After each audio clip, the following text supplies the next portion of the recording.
Salut à tous mes petits phoniques, j'espère que vous allez bien, j'espère que vous pétez le feu. Pour ma part, ça va nickel. Aujourd'hui on se retrouve pour une vidéo que vous attendiez sûrement. Le premier épisode de la série des chars fantômes, c'est-à-dire qu'on revient sur des projets de chars d'assaut qui n'ont jamais vu le jour. Balance le générique.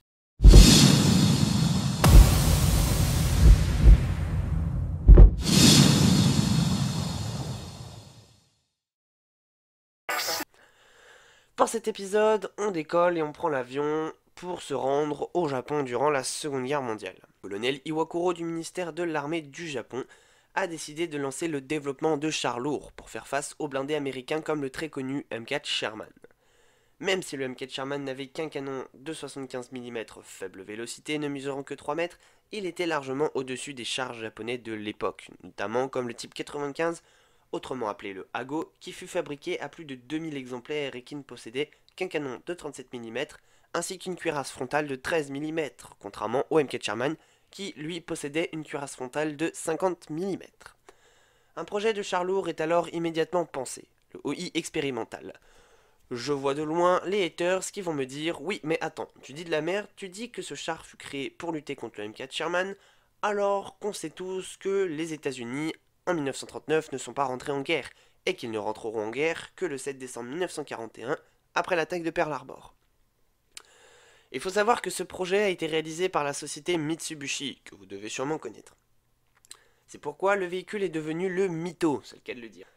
Dans l'armée, le char a été désigné OI par la suite. Malheureusement, tous les détails de ce projet sont en grande partie inconnus. C'est pourquoi il a alors acquis le surnom de char expérimental. Le plus gros point faible de ce char, c'est sa taille et son poids excessif pour un char lourd. Même si c'est un char lourd, le poids atteint 105,5 tonnes, ce qui est un énorme point faible sur le champ de bataille. Il faut savoir qu'il n'est aussi aucune maison standard avec un étage et consomme énormément d'essence, denrée qui, à cette époque, est très rare, ce qui rajoute un énorme point faible pour ce char. Du fait de ces deux gros points faibles, le char fut abandonné au bonheur des Alliés et aucun prototype ne vit le jour.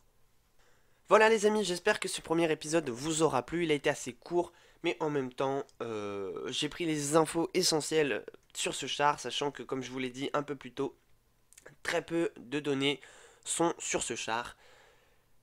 Et que toutes les données que je vous ai citées dans la vidéo, ce sont les seules que j'ai pu reconnaître. Ce sont les seules données que j'ai pu recueillir sur le char. N'hésitez pas à vous abonner à la chaîne YouTube et n'hésitez surtout pas à mettre un like si cette vidéo vous a plu. Je vous invite aussi à aller me checker dans les... aller me checker sur les réseaux sociaux. Donc Instagram et Snapchat sont dans la description.